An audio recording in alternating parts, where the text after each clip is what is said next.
Huskers taking on Michigan State this week. Going to be a little bit different ball game than Michigan 2 weeks ago.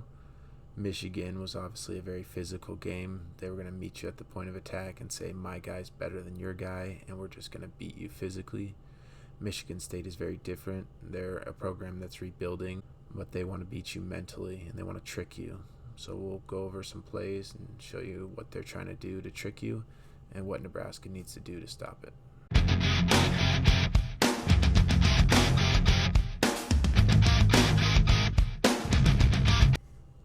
The first play we're going to take a look at from Michigan State is early on in the Boston College game. I think it's a couple plays into their very first drive in the first quarter.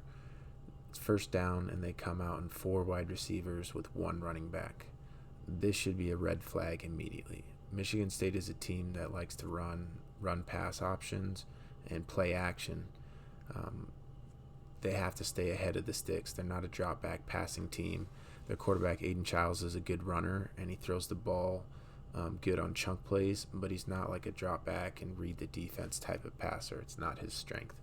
So the fact they're coming out in this look tells you that something's not right. And what they're trying to do is influence the defensive linemen and the linebackers with the look of the offense and the offensive linemen. So the offensive linemen that we can see here are all in pass blocking sets. They're standing up, their hands not on the line of scrimmage, and obviously we have 4 wide receivers. And this running back's going to motion out, so it's going to look like a screen or a pass. And what they're trying to tell the defense is, it's a pass, you better rush up the field. You better rush up the field and get the quarterback. And as soon as they rush up the field, then the quarterback's going to run a draw and take the space that they vacated. So defensive linemen have different assignments. Run defense and pass defense can be different. On pass defense, you want to get up the field as quick as possible and get to the quarterback. On run defense, you want to stack your man, which means just hold your offensive lineman in front of you, get about a yard of depth, and then you want to be able to move him to the left or the right, depending on which way the running back goes, and then you shed or get rid of the blocker and go make a tackle. So on running plays, you don't get upfield and you try and block up the lanes for the running back. On passing plays, you create wide lanes because you're trying to get to the quarterback. So Michigan State is trying to get them to open up these wide lanes for their running game by saying, hey, this is a pass, and then running it. So that's going to be the mental game they're going to play. The linemen are going to look like they're pass and running situations and look like they're running in passing situations. What this is going to lead to is a lot of run-pass options and a lot of play-action passes. And we have a couple ways that we can stop that. But we'll take a look at this first play. All right, I want you to watch the defensive end at the bottom of the screen here. He's right over this Michigan State logo. And like I said, they want them to rush upfield so they can create running lanes. If he gets blocked right here and doesn't go anywhere, he clogs up the eventual running lane that opens up for the quarterback, and he would presumably make the tackle. But he runs upfield himself and takes himself out of the play, and he ends up going 6 yards upfield. So there's no way this lineman is going to block him 6 yards out of the play by himself.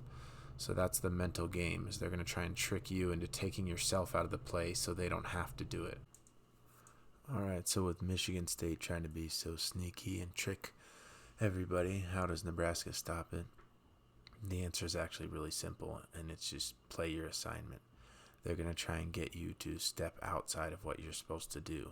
So as long as you just do your original assignment and don't try and be a superhero, we should make a lot of plays and have a pretty easy game.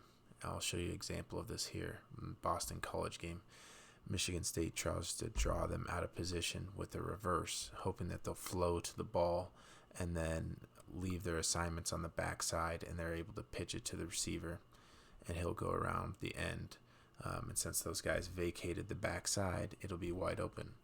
Well, the defenders for Boston College do a really good job of staying home on the backside and forcing him to take a wider running path and waste more time, and then the pursuit gets there, and they actually force a fumble.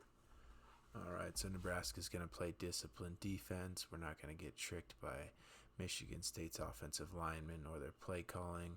But what can we do defensively to be aggressive and attack and shut them down?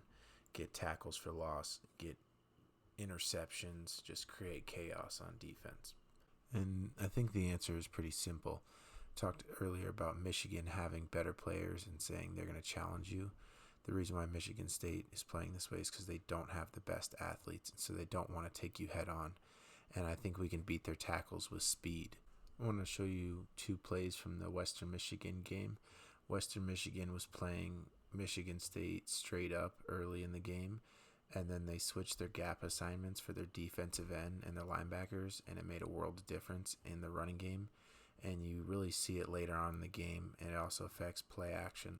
So on this first play here, we can see the defensive end barely missed the running back, and then Michigan State goes for 8 yards.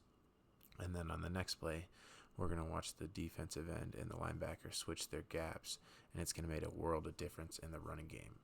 You're going to see the defensive end crash underneath, and then it takes away that inside running lane. The running back looks outside, sees the linebacker, realizes he can't go out there either, and then decides to go back inside where the defensive end is weighted, and then gets a tackle for loss.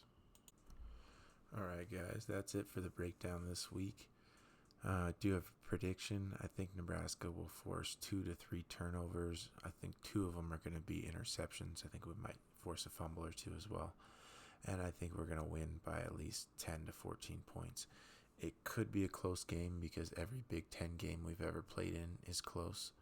But I think we're going to pull away in this one with all the turnovers they have and how efficient our offense is going to be. All right, go Big Red.